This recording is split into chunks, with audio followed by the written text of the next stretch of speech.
You're okay. What the hell was that?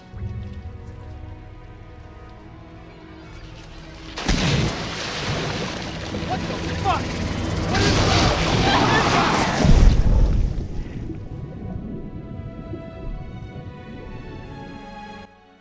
Mommy, this way.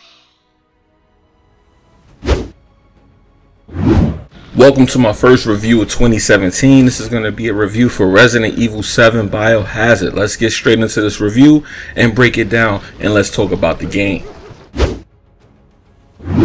Okay, so the story pretty much takes place 16 years after the events of Raccoon City. Without getting into too many spoilers, I'll put it like this.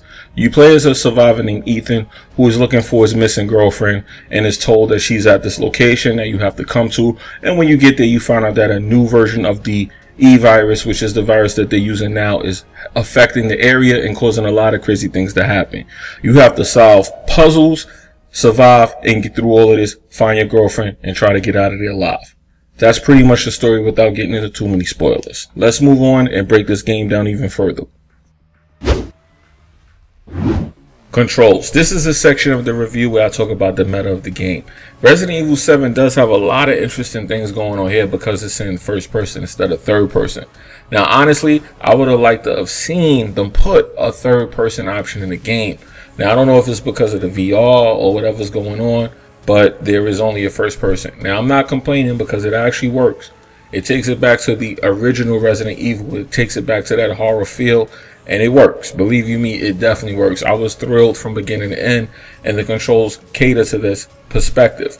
Now of course you have the usual combinations of combining things to make healing items, to make powerful weapons, to make weapons a little bit more powerful through ammo. You have a way to buy upgrades. I didn't figure this out all the way until the end of the game, so I'll have to play it over. But pretty much everything about the controls you'll remember from the previous Resident Evil games like Resident Evil Revelations and Resident Evil 6. Now, some of the Resident Evil games in the earlier series do have the 10 controls. That has not returned to this Resident Evil, even though it's tailoring off the original one. It uses the Resident Evil 6 control scheme. So if you know any of the previous Resident Evil games, then you know the controls. If not, it's pretty simple. Anybody can jump in. The learning curve is not high or anything like that. So the game controls cater to everything that's going on. Now, speaking of controls, side note for those of you who have VR on PC, there is a way to get that to work. I'm not going to say anything else. Google is your friend. Anyway, let's move on to the other section of the review. Graphics. Okay, usually when I talk about graphics in a review, I gotta get into like all these differences. There's not too many differences here, but of course there is a tier system, as you may expect due to the hardware. Of course, PC being #1 on the list, running games at 1080p and above, 60 frames and above. PlayStation 4 and PlayStation 4 Pro have the slight advantage over Xbox as usual. However, both games do run at 1080p 60. The Xbox One is not locked, but the PlayStation and the PlayStation 4 Pro is. So there's the difference. You have slight dips on the Xbox. The game looks pretty much the same. There's slight, small, very minuscule differences. Not enough to actually bring up or nitpick. But there's very small differences from time to time throughout the game. However, if you have an Xbox One, there's no reason to worry about getting it for any console if you don't have VR. Now, for the VR users, the motion blur is something I just can't tolerate. However, the game graphically is set at 60 frames for the people with the VR, even though it should slightly be higher. Really, you want like 90 for that, but hey, what can you do? Graphically, though, the game looks pretty good, despite the effects that they usually put in these type of games like motion blur, film grain, and things of that nature. The good thing is the film grain is only for certain parts of the game because I actually don't like that feature in my games.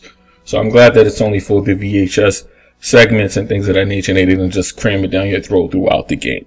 Graphically, the game is pretty impressive and looks good. They did their job at making that horror feel real. The HDR is a good touch. Every platform has the HDR, and I like it, even the PC. Other games I had with HDR on PC didn't show me, like this game showed me that the HDR was working. I actually saw the HDR come on and off, and I was able to toggle it, which I like. Good job, Capcom. Graphically, the game is impressive. Let's close this review out. Overall, man, let's break it down. Let's get into it. Overall, Resident Evil 7 is a breath of fresh air for the series. A lot of people think that the game is different from the series when the only thing that's different is the mode of third person versus first person. Now, I am a third person junkie and I love third person games, but this is a first person take that I like on Resident Evil. It follows the series, which most people thought it didn't as well. The stories connect and it makes a lot of sense as you go through the game and progress towards the end.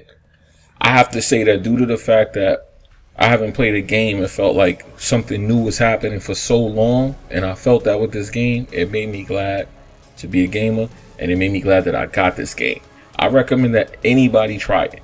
If you can't buy it, rent it. If you can't rent it, borrow it. But definitely, I recommend you play this game. I recommend you buy it to support Capcom because they did a good job. But overall, however you got to do it, as long as you ain't breaking the law, of course, get this game. There's nothing else I could say other than try it out. It was very interesting. I thought it wasn't going to be good from the demo. If you were like me and played the demo and was not interested, trust me, get that out of your head and play the retail copy.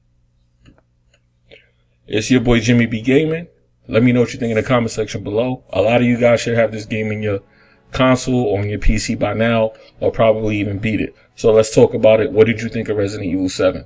Peace. Do remember, hit the bell under my name to get notifications whenever I post videos. And let me know what you guys want to see me do reviews for as well. Peace.